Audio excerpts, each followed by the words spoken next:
Ya, Assalamualaikum warahmatullahi wabarakatuh. Ya, ketemu lagi di pertemuan keempat ya, sekarang pertemuan keempat. Pertemuan keempat minggu kemarin kita bahas tentang penampang melintang jalan. Ya. Penampang melintang jalan.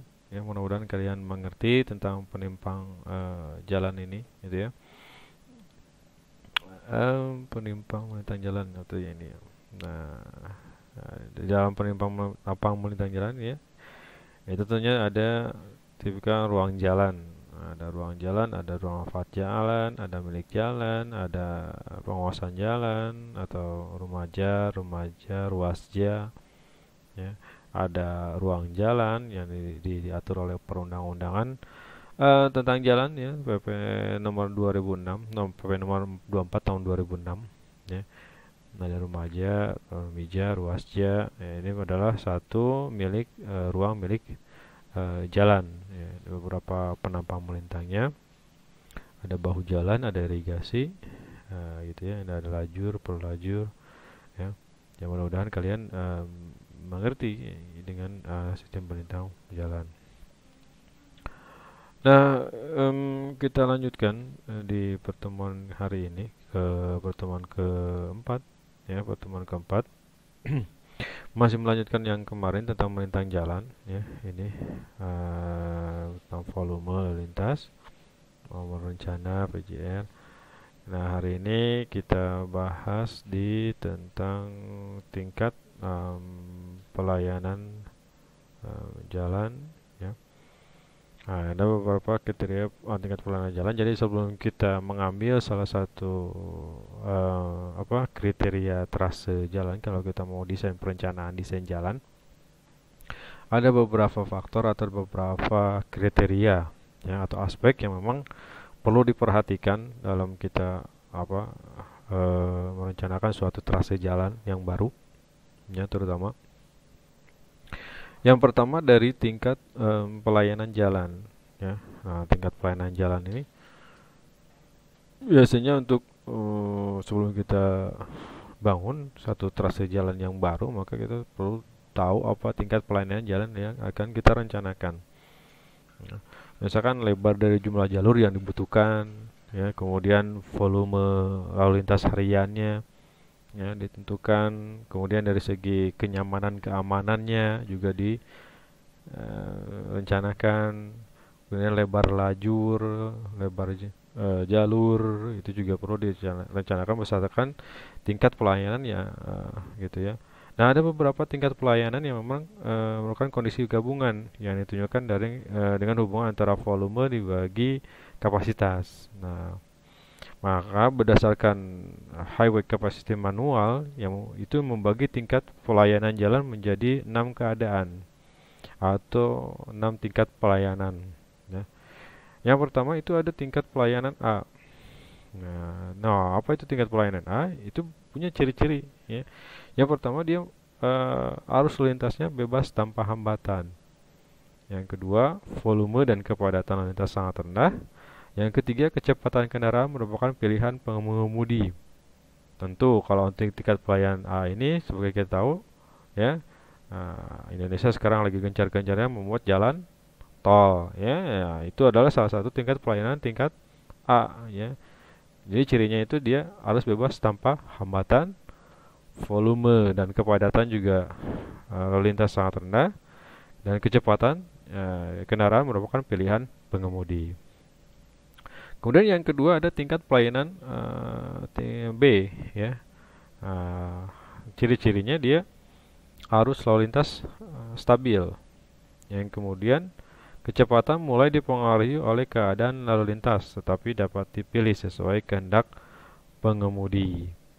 Nah, biasanya kalau untuk tingkat pelayanan jalan tipe B ini, ya, arus lalu lintas stabil, terutama kalau di jalur-jalur nasional, jalur-jalur penghubung antar provinsi.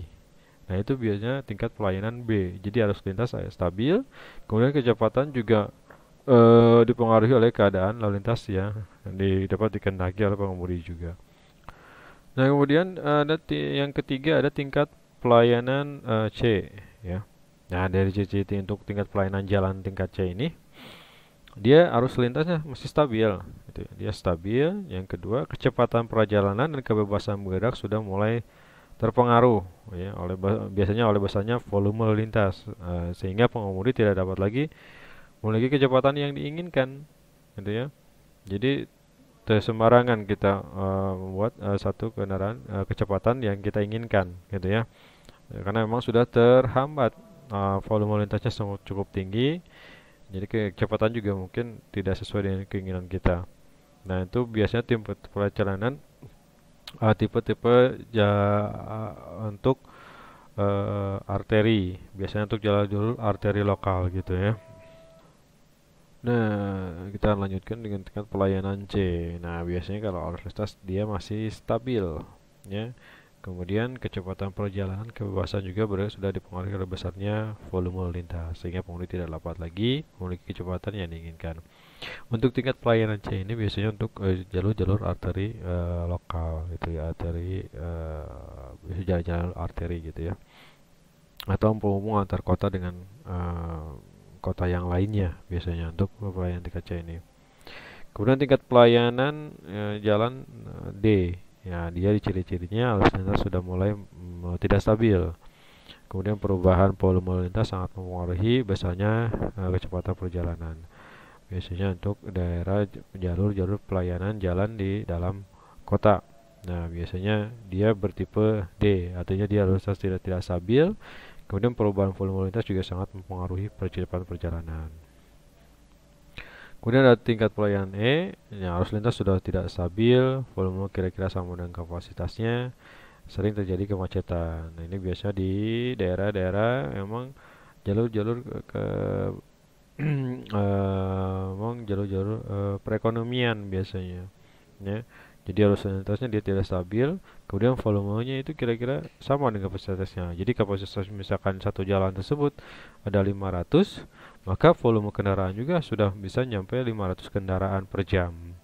Itu sama, hampir sama. Misalkan itu 4,5 atau 450 itu hampir mendekati dari kapasitas yang direncanakan awal.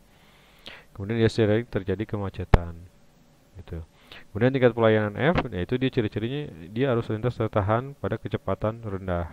Kemudian sering terjadi kemacetan, kemudian arus lintas juga rendah. Yaitu tipe pelayanan F gitu ya.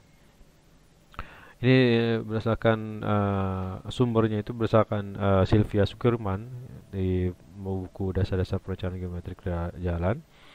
Ada tingkat pelayanan jalan seperti ini. Jadi semakin tinggi tipe jalan, ya, maka kecepatan juga akan semakin rendah. Ya, jadi berdasarkan volumenya dia tinggi, volume dan kapasitasnya tinggi, maka kecepatan juga akan semakin rendah. Jadi hubungannya itu, jadi kalau misalkan tingkat pelayanan berdasarkan tingkat pelayanan, bila satu kapasitas jalan tersebut volumenya tinggi, otomatis nanti kecepatan juga akan rendah, gitu. Oke, begitupun sebaliknya gitu ya. Nah, batasan nilai dari setiap tingkat pelayanan jalan ini dipengaruhi oleh fungsi jalan ya, dan di mana jalan tersebut berada. Jalan tol berada di luar kota tentunya ya, dikehendaki kemudian kecepatan tinggi dan memberikan ruang bebas ya. Jalan kolektor sekunder ya dalam kota, kemudian untuk um, itu ya, jadi dapatnya untuk dengan pelayanan dengan umumnya berencana dan kecepatan yang lebih rendah daripada jalan kota gitu ya. Kemudian masuk ke kondisi lingkungan. Nah, tadi kapasitas, kemudian kondisi lingkungan. Nah, ini juga perlu diperhatikan dari segi tahapan perencanaan trase jalan. Nah, kondisi lingkungan dalam perencanaan jalan menjadi pertimbangan tersendiri. Nah, pada kondisi curah hujan yang tinggi, biasanya desain salurannya juga bersih harus besar untuk bisa menampung debit air yang mengalir dari permukaan jalan dan sekitarnya. Jadi kita harus dilihat dari kondisi lingkungannya. Apabila dari kondisi lingkungan masuk dalam kondisi curah hujan tinggi, ya per tahunnya itu tinggi, maka harus didesain juga saluran yang drainase yang memang bisa menampung debit air yang lebih tinggi juga. Kemudian pembangunan jalan juga membuat dampak yang tidak menguntungkan ya bagi lingkungan. Contohnya bisa gas emisi kendaraan, emisi buangan, ya, kebisingan, ya, dan beberapa kemacetan juga gitu ya polusi dengan.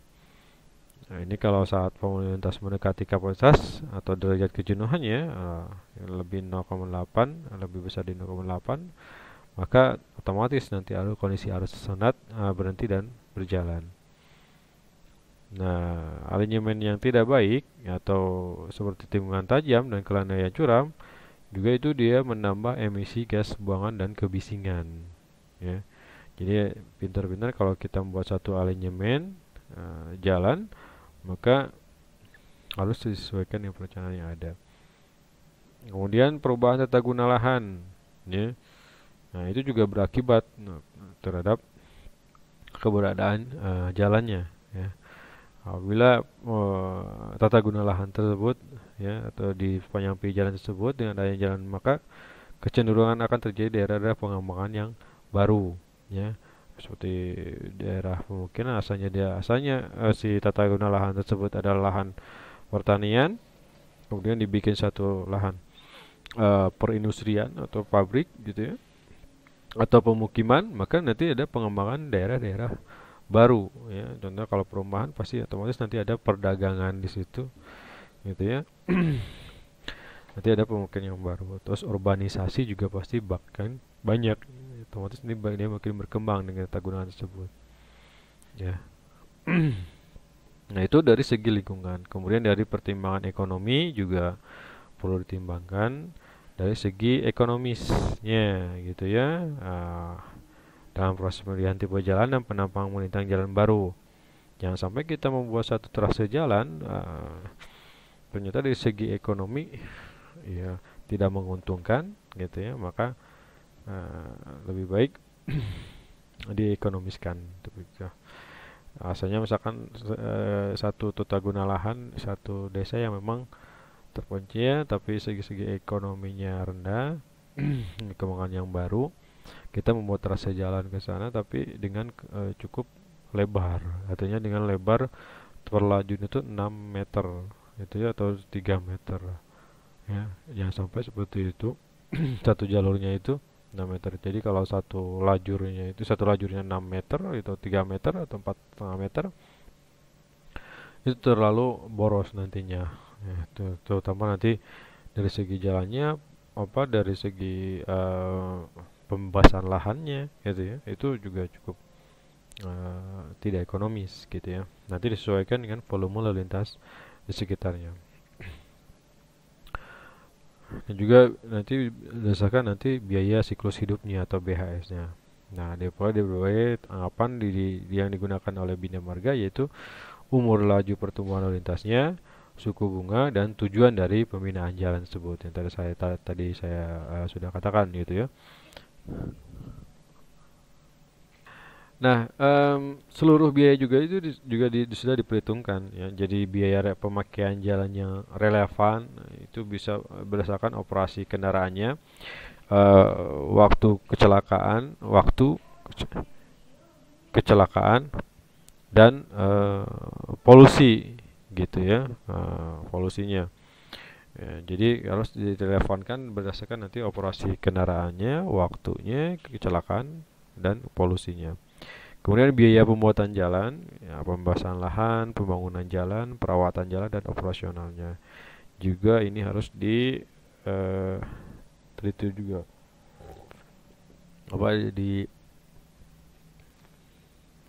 Dipertimbangkan gitu ya, dari segi biaya pemakaian jalan juga segi pembuatan jalannya. Nah, untuk analisis biaya siklus hidup ini, itu menghitung biaya total yang diprosesikan ke tahun berikutnya atau per tahun 1 tahun, 2 tahun, 3 tahun, 4 tahun, 5 tahun ke depannya gitu ya. Itu dari segi pertimbangan ekonomi, kemudian dari segi pertimbangan keselamatan lalu lintas gitu ya. Nah, faktor keselamatan lalu lintas ini merupakan faktor yang penting ya dalam perencanaan jalan. Nah, ada beberapa faktor perencanaan untuk keselamatan lalu lintas.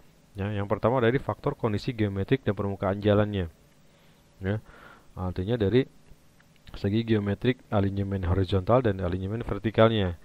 Ya, dan kemudian dari permukaan jalannya, apakah dengan perkerasan jalan aspal atau dengan beton gitu ya. Nah, dari segi permukaan jalannya, kemudian dari kondisi geometriknya, apakah dia daerah pegunungan, perbukitan atau daerah hujan. Itu dari segi kondisi geometriknya. Pegunungan ya itu tadi. Kemudian faktor kondisi daerah sekitar koridor jalannya ya. Nah, itu sekitar daerah sekitar itu ada apakah ada daerah pemukiman, daerah pertanian atau misalkan daerah industri, ya itu juga perlu dikondisikan daerahnya. Kemudian faktor pemakai jalan. Nah, terutama di pemakai jalan juga harus diperhatikan juga dari segi pengemudi terutama dan pejalan kaki. Yang keempat itu faktor kendaraannya. Ya, jangan sampai kita mendesain satu jalan udah kondisi geometriknya itu adalah daerah perbukitan, tapi kita mendesain satu alinyemen vertikal itu terlalu curam sampai misalkan 45 derajat. Sedangkan itu adalah jalur utama atau jalur penghubung antar kota dengan kota yang lainnya ya. Otomatis nah kalau nanti kita bangun dengan vertikal dengan kelandaian atau alinyemen vertikalnya itu tinggi dengan derajatnya tinggi, terus antar kota itu pasti ada sistem pergerakan transportasi pengangkutan yang memang nanti dilalui oleh beberapa bus-bus atau truk-truk besar ya. Makanya nanti waktu alinyemen horizontal diusahakan si vertikalnya itu sangat derajatnya kecil gitu ya. Jangan sampai terlalu tinggi gitu ya derajatnya. Nah, itu ya. Kemudian faktor umum dari perencanaan geometrik ini ya, tingkat kecelakaan ini dapat dijelaskan sebagai nanti pelebaran. Nah, pelebaran lajur yang akan mengurangi nanti tingkat kecelakaan. Ya, antara 2 sampai 5% itu per meter pelebaran. Nah, nilai besar mengacu pada jalan kecil atau sempitnya. Jadi, untuk pelebaran lajur ini nanti dilihat dari tingkat kecelakaannya. Nah, maka pelebarannya itu bisa dilebarkan berdasarkan tingkat kecelakaannya 2 sampai 15%. Ya, kalau misalkan kecelakaannya tinggi, maka untuk pelebaran lajur itu bisa sampai maksimum yaitu 15%.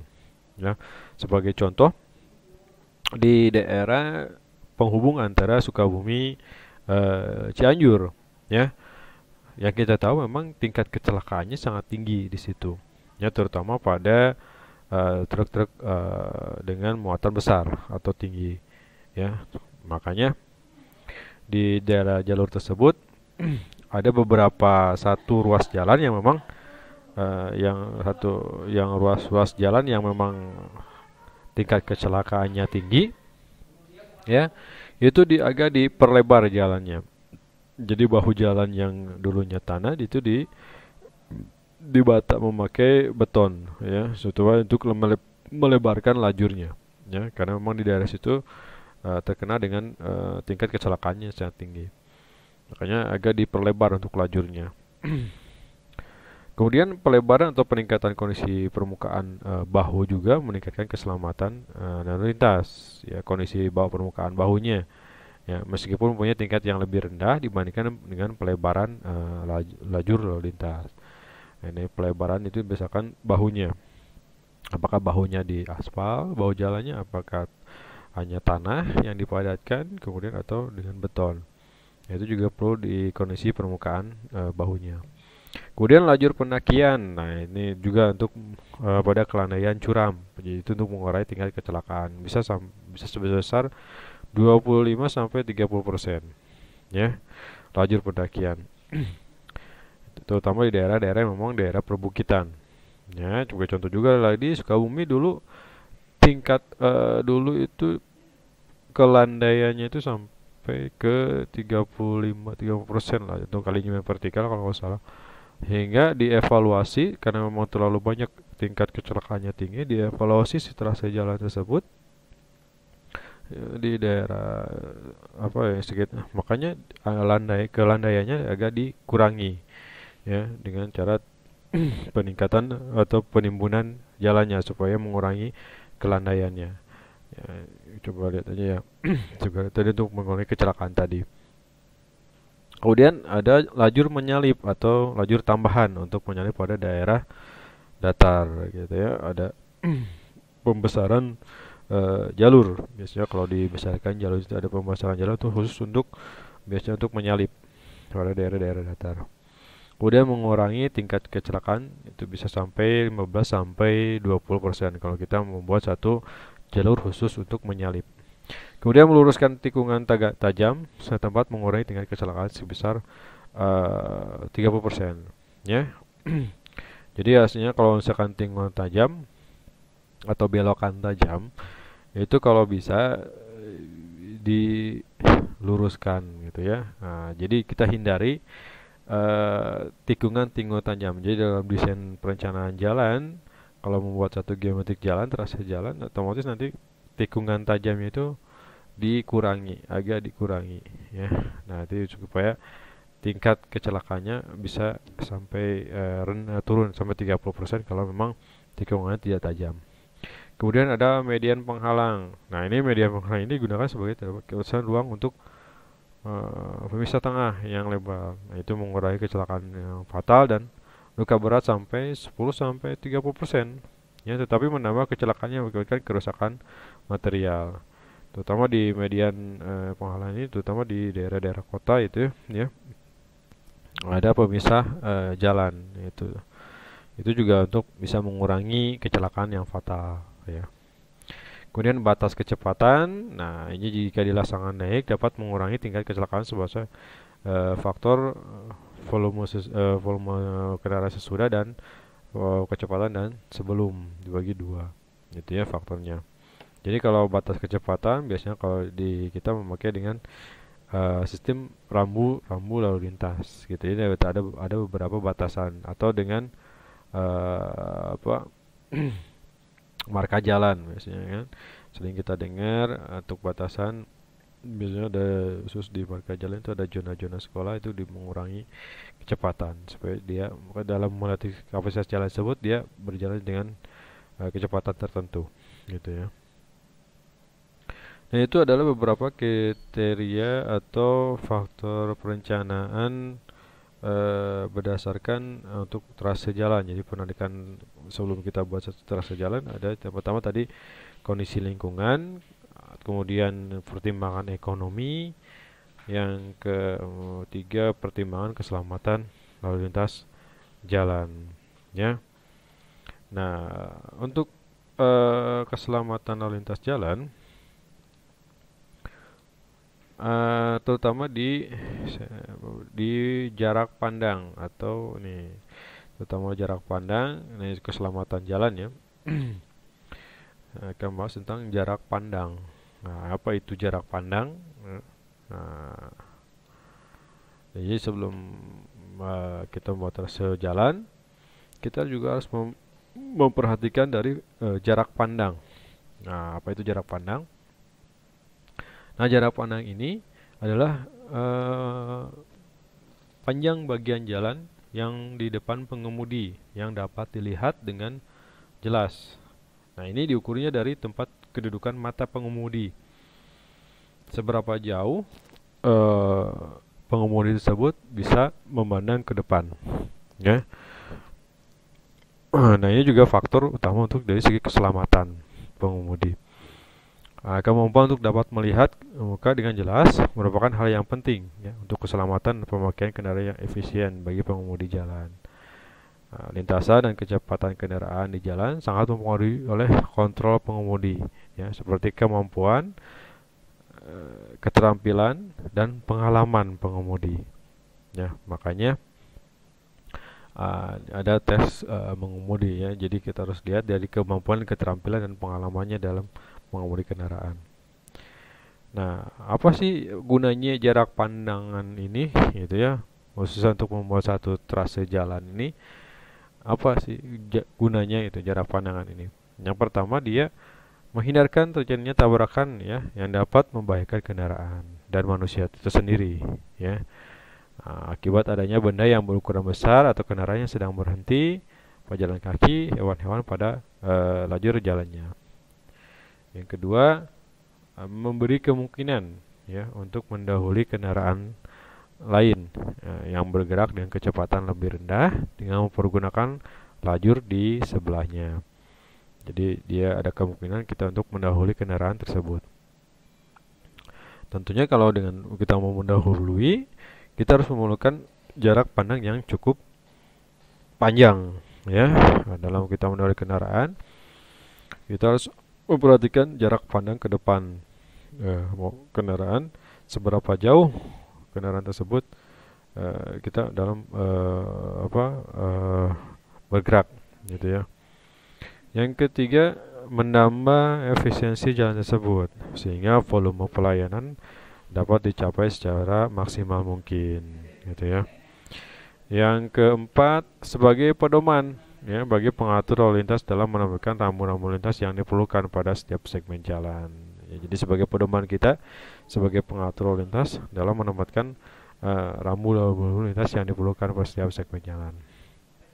Nah, lihat dari kegunaannya, maka jarak pandang ini dapat dibedakan menjadi dua. Ya, dari kegunaan yang tadi itu dapat dibedakan menjadi dua. Nah, jarak yang pertama adalah jarak untuk berhenti atau stopping. Nah, jarak ini harus berlaku pada semua jalan. Ya. Jarak kita untuk berhenti, jarak kendaraan tersebut untuk berhenti atau stopping. Ya. Nah, jarak yang kedua itu diperlukan untuk melakukan penyiapan atau passing kendaraan yang lain. Yang pertama dari stopping, yang kedua adalah passing atau penyiapan. Nah, ini sangat diperlukan pada jalan dengan 2 lajur atau 3 lajur, gitu ya. Nah, jarak pandang ini. Nah, kemudian kita mengenal istilahnya adalah jarak pandang henti atau stopping tadi, ya. Nah, stopping atau jarak pandang henti atau stopping yang disingkat dengan JH atau jarak pandang henti. Nah, apa sih jarak pandang henti itu? Ya, nah jarak pandang yang ini henti ini adalah jarak yang ditempuh pengemudi untuk menghentikan kendaraannya. Nah, pada setiap panjang jalan itu haruslah dipenuhi paling sedikit jarak pandang sepanjang jarak pandang henti minimum. Nah, jarak pandang henti. Ya, makanya ada istilahnya di jalan itu jaga jarak. Ya, kita pernah mendengar istilah nama jaga jarak antar kendaraan dengan itu kalau dari segi peraturan itu minimal sampai 5 meter antara kendaraan satu dengan kendaraan lain. Bukan hal sebab kenapa 5 meter ya, karena itu tadi. Itu sesuaikan dengan jarak pandang minimum manusianya gitu ya. Nah, untuk dia berhenti ya ada jarak. Nantinya kalau kita ada stopping atau dengan kendaraan yang berhenti mendadak gitu ya, itu sudah bisa di stopping kendaraan tersebut pandang hentinya. Kemudian jarak pandang henti minimum ini adalah jarak yang ditempuh pengemudi untuk menghentikan kendaraan yang bergerak ya, setelah melihat ada rintangan di depannya itu langsung tambah jarak untuk mengeremnya gitu. Jadi ada waktu untuk dia berhenti dan mengerem ya. Nah, itu kalau jarak pandang henti minimumnya itu dapat terpenuhi. Nah, jarak pandang henti minimum ini merupakan penjumlahan dari dua bagian jarak. Ya, yang pertama adalah jarak FIEV atau jarak tanggap. Nah, itu jarak tanggap itu yaitu jarak yang memang ditempuh oleh kendaraan pada saat pengemudi menyadari adanya rintangan sampai dia mengambil keputusan untuk menginjak rem. Itu adalah jarak tanggap. Artinya dia setelah dia melihat rintangan di depan atau ada mobil kendaraan yang memang berhenti mendadak, sampai dia mengerem kendaraan tersebut, sampai dia mengambil keputusan untuk mengerem kendaraan tersebut. Nah, itu yang disebut dengan jarak tanggap. Ya. Berapa menit dari dia melihat rintangan di depan sampai dia mengambil keputusan dan sampai dia menginjak rem. Nah, itu berapa menit jarak tanggapnya. Yang kedua ada jarak pengereman. Nah, itu jarak yang ditempuh oleh kendaraan dari menginjak pada rem sampai kendaraan berhenti, ya. Kalau jarak tanggap tadi antara dia melihat kendaraan tersebut sampai si pengemudi itu mengambil keputusan dia untuk menginjak rem. Nah, kalau untuk jarak pengereman, dia saat sesudah mengerem, maka ada jarak di mana kendaraan itu bisa berhenti, gitu, ya. Jadi perbedaannya itu. Jadi jarak tanggap itu dia melihat kendaraan dan mengambil keputusan untuk mengerem berapa detik atau berapa menit gitu ya, sampai dia untuk jarak pengereman adalah setelah dia rem maka berapa menit sampai kendaraan itu berhenti atau berapa detik kendaraan itu berhenti, gitu. Nah, itu jadi jarak pandang henti minimum itu jadi dibagi dua jarak, jarak jarak tanggap sama jarak pengereman. Kemudian ada istilahnya waktu persepsi dan reaksi.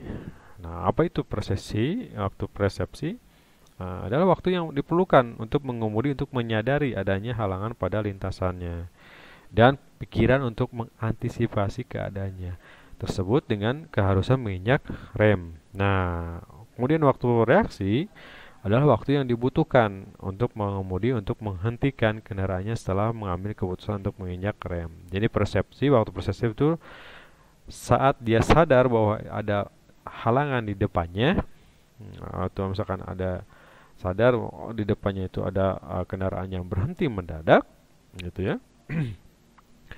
Maka dalam otaknya langsung jalan untuk mengantisipasi dari tabrakan, kemudian dia mengharuskan atau mengambil keputusan untuk menginjak remnya. Nah, yang ke waktu reaksi itu adalah waktu yang dibutuhkan untuk pengemudi untuk menghentikan kendaraannya saat mengambil keputusan untuk menginjak rem. Ya, jadi waktu yang dibutuhkan untuk menghentikan kendaraannya. Gitu. Nah, kedua waktu tersebut itu tentunya dipengaruhi oleh FIV tadi. Yang pertama, reflection, intellection, emotion, and volition. Nah, dan waktu VF ini tergantung dari beberapa faktor.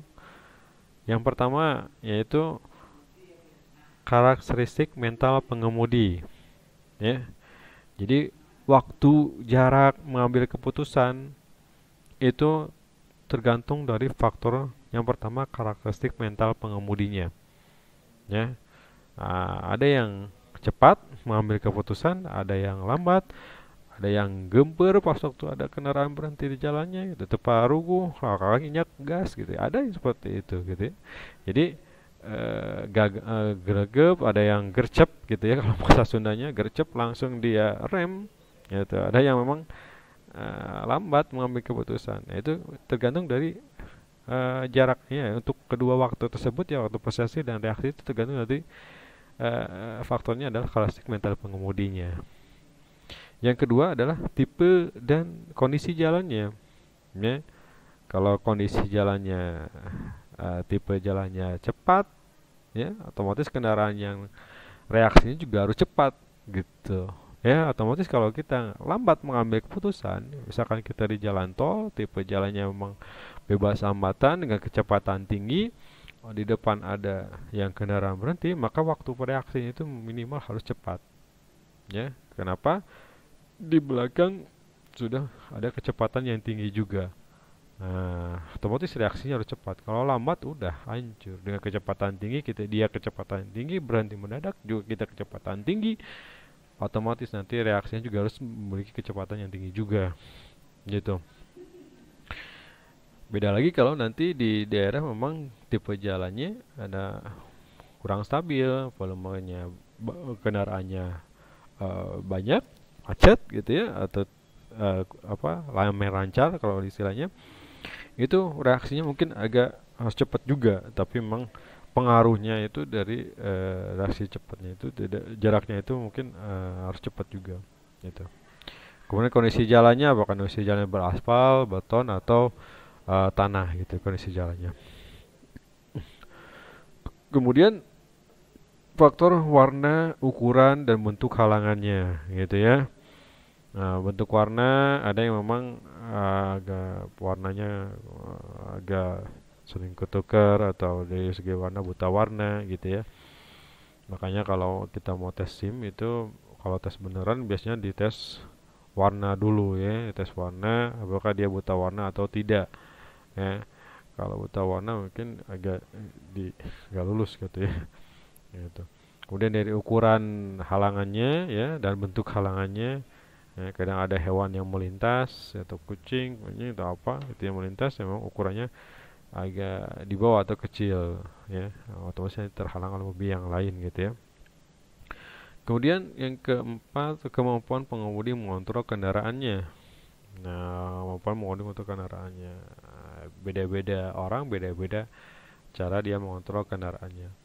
Kemudian tujuan perjalanannya, ya, faktor tujuan perjalanannya mau kemana, kemana. Nah, dan terakhir adalah kecepatan kendaraannya. Itu faktor-faktor yang memang mempengaruhi dari segi waktu reaksi dan persepsi dia dalam waktu mengerem tadi. Nah, berdasarkan ASTO ya, tahun 90 mengambil waktu VIF-nya itu sebesar 1,5 detik. Nah, jadi waktu dia mengambil keputusan itu sudah diteliti atau dengan penelitian itu didapatkan hasil untuk reaksi manusia itu sekitar 1,5 detik. Setelah pengemudi mengambil keputusan untuk menginjak rem, maka pengemudi tersebut membutuhkan waktu sampai dia menginjak pedal rem. Ya. Rata-rata pengemudi itu membutuhkan waktu 0,5 detik sampai 1 detik untuk perencanaan ini untuk dia mengambil keputusan sama menginjak rem. Itu kira-kira 0,5 sampai 1 detik. Ini berdasarkan ASTO. Ya. Nah, untuk perencanaan biasanya diambil waktu 1 detik yang maksimum gitu biasanya. Nah, sehingga total waktu yang dibutuhkan dari saat dia melihat rintangan sampai menginjak rem disebut waktu reaksi itu adalah sekitar 2,5 detik. Ya. Jadi saat dia melihat 2,5 detik itu di dalamnya adalah saat dia melihat rintangan, mengambil keputusan sampai dia menginjak rem, pedal rem dan kendaraan berhenti. Itu kurang lebih 2,5 detik. Ya, kalau untuk berhenti ya 2,5 detik. Ini berdasarkan penelitian dari ASTO tahun 90 gitu. Kemudian jarak waktu untuk persesi dan reaksi ini biasanya jarak waktu prosesi dan reaksi ini adalah jarak perjalanan kendaraan selama waktu prosesi dan reaksi. Nah, jarak ini merupakan hasil perkalian antara kecepatan kendaraan dengan waktunya. Nah, besarnya VIF ini juga dapat dirumuskan sebagai berikut ya. D1 atau jarak VIF dalam meter D1 sama dengan 0,287 dikali kecepatan dikali waktu ya. Di mana D1 itu adalah jarak FIV-nya, jarak persepsinya dalam ukuran meter, kemudian V adalah kecepatan kendaraan dalam meter, kemudian T adalah waktu VIF dalam detik atau sama dengan 2,5 detik ya dalam dia mengambil keputusan untuk menginjak rem. Sampai dia menginjak rem itu sampai waktunya 2,5 detik. Ya, itu dilambangkan dengan D1 gitu. Kemudian jarak mengerem. Nah, untuk jarak pengereman ini biasanya dipengaruhi oleh faktor ban. Nah, itu ya. Jadi selain faktor manusia juga ada faktor bannya. Nah, kemudian sistem pengereman itu sendiri, kondisi muka jalannya, ya, dan kondisi perkerasan jalannya. Ya. Nah, untuk perencanaan hanya diperhitungkan adanya gesekan antar ban dan muka jalan. Jadi untuk kondisi jalan, kondisi perkerasan jalan Jadi perhitungannya hanya antara untuk jarak mengerem ini berdasarkan nanti gesekan antara ban dan muka jalan gitu. Berapa jaraknya sehingga dia kendaraan itu bisa berhenti gitu ya. Nah, jarak mengerem ini diturunkan ya berdasarkan prinsip mekanika dengan meninjau kendaraan yang sedang berjalan dengan kecepatan yang seperti ilustrasi di gambar ini ya. Nah, di mana ada W berat kendaraannya itu sendiri. Jadi kalau misalkan satu kendaraan laju kendaraan ini dengan kecepatan tertentu, yang pertama dia berdasarkan untuk mengerem itu W atau berat kendaraannya. Kemudian F itu adalah koefisiensi antar ban dan permukaan perkerasan jalan. Kemudian alfa adalah sudut jalan ya, terhadap horizontal. Biasanya alfa ini perlambatan ya. Kemudian ada dB. dB itu adalah jarak horizontal selama mengerem sampai dia berhenti. Ini untuk jarak horizontalnya, untuk perkerasan jalan horizontal. Kemudian G adalah percepatan gravitasi, U kecepatan saat mengerem, dan G itu tangen alfa. Itu berdasarkan nanti kemiringan atau persentase kemiringannya. Nah, umumnya untuk jarak pandang henti ini dapat dengan kelandaian tertentu. Biasanya dirumuskan dengan JH sama dengan D1 ditambah D2. Nah, JH ini adalah 0,278 kali volume kali kecepatan ditambah volume pangkat 2 dibagi 254 dikali F plus minus L atau lebar jalurnya. Nah, untuk datar JH jarak pandangnya, jarak henti pandangnya 0,27 kali volume kali T kali kecepatan volume kendaraan pangkat 2 sama dengan 254 kali FEP. Nah, di mana L itu adalah landai jalannya, itu bisa dalam persentase. Nah, dengan mensesuaikan nilai T itu adalah 2,5 detik, maka rumus jalan datar ini disederhanakan ya untuk menghitung jarak henti kendaraan pada jalan datar gitu ya. JH adalah 0,694 kali V tambah 0,04 kali V pangkat kuadrat dibagi FV, di mana FV ini adalah koefisien gesekan antar ban dan perkerasan jalan. Nah, menurut Bina Marga, untuk koefisien gesekan ban dengan permukaan jalan ini range-nya itu antara 0,35 sampai 0,55 koefisien gesekannya. Dan untuk D2 itu jarak mengerem. V adalah kecepatan kendaraan per kilometer per jam.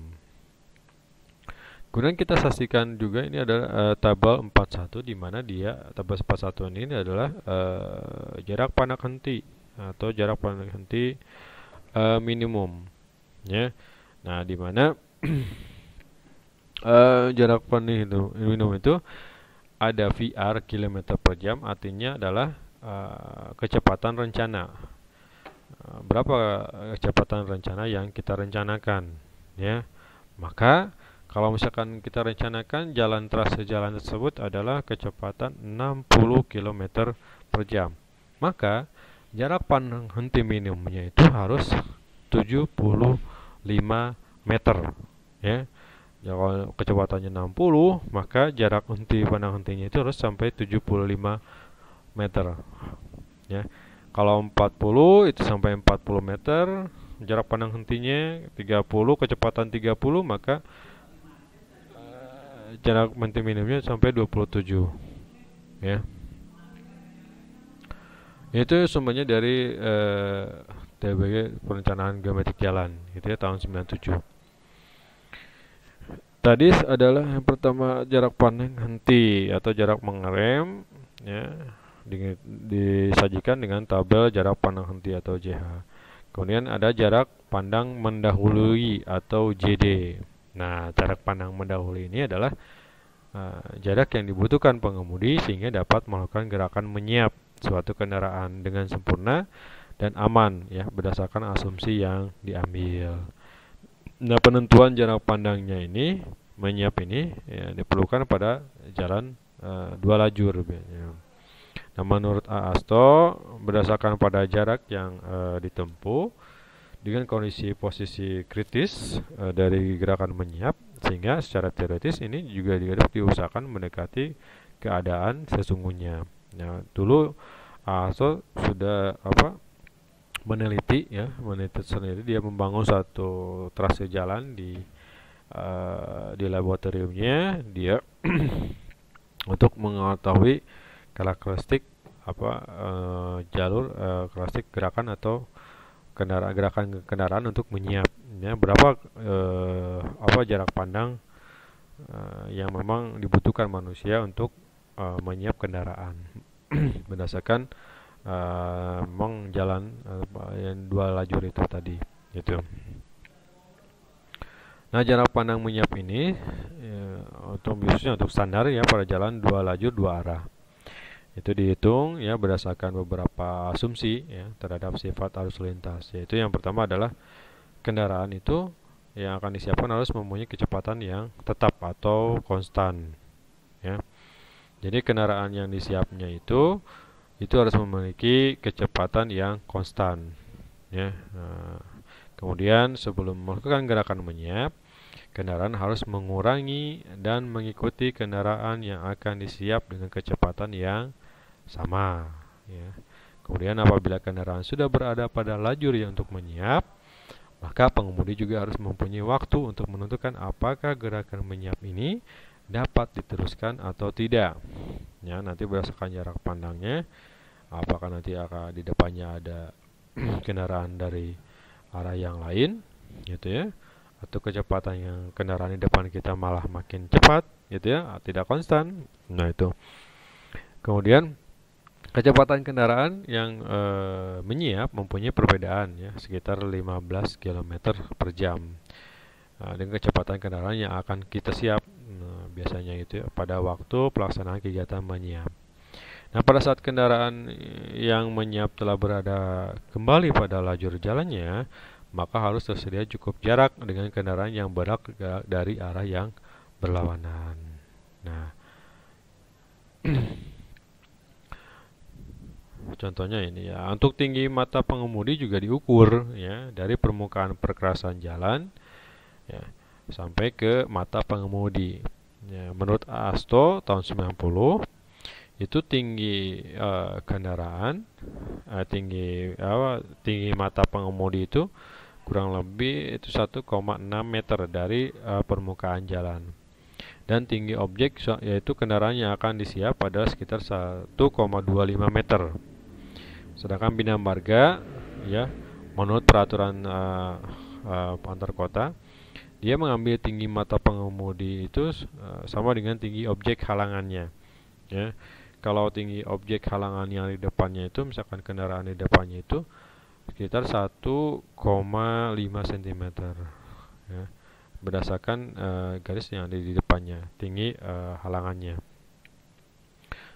Berdasarkan bumper yang di depannya itu sekitar 1,5 cm tinggi untuk mengambil tinggi mata tadi. Nah, ini adalah ilustrasi di mana yang tadi saya jelaskan di tentang jarak pandang mendahului ya. Ini adalah ilustrasinya. Ini ilustrasi gambarnya ya, dari A mengemudi tahap pertama, tahap kedua D1. A1 dia mau menyiap dari kendaraan di depannya dengan C ya. Maka yang dibutuhkan tahap D1, kemudian waktu dia masuk ke jalur orang lain itu D2, jarak di mana dia mendahului di jalur orang lain yang berlawanan arah, berapa jaraknya, kemudian kecepatan sampai dia kembali ke jalur yang awal gitu ya. Sampai ke D3, ini jarak antar kendaraan yang arah berlawanan. Jadi ada D1, D2, D3 dan D4. Di mana A itu ada kendaraan yang mendahului, B kendaraan yang berlawanan arah, dan C kendaraan yang didahului kendaraan A-nya. Maka kita perlu tahu jarak pandang ini. D1 itu jarak pandangnya berapa, D2 itu jarak pandangnya berapa, kemudian D3 dan D4 juga jarak pandangnya berapa, gitu ya. Nah, ini tadi di mana D1 adalah jarak yang ditempuh kendaraan menyiap selama waktu proses reaksi hingga percepatan awal untuk menghadapi jalur yang berlawanan. Kemudian D2 itulah jarak yang ditempuh kendaraan untuk menyiap selama menempati jalur berlawanan. Kemudian D3 itu jarak antara kendaraan menyiap dan kendaraan yang berlawanan arah pada akhir gerakan menyiap. Kemudian D4 itu jarak yang ditempuh oleh kendaraan yang berlawanan sebesar 2/3 waktu kendaraan tersebut menyiap sampai dia menempati jalur yang berlawanan, gitu ya. Nah, mungkin minggu depan kita bahas lagi, kita lanjutkan lagi tentang jarak pandang ini. Mungkin minggu depan kita bahas lanjutan tentang jarak pandang ini sampai kita bisa menghitung berapa kebutuhan jarak pandangnya, gitu ya. Nah ini ya. Oke, kita lanjutkan nanti minggu depan tentang jarak pandang ini sampai kita ke buat satu soal contoh soalnya, ya. Cukup sampai sini dulu ya. Nah, mungkin nanti minggu depan kita lanjutkan membahas tentang jarak pandang ini ya. Oke, terima kasih ya atas perhatiannya. Cukup sekian. Assalamualaikum warahmatullahi wabarakatuh.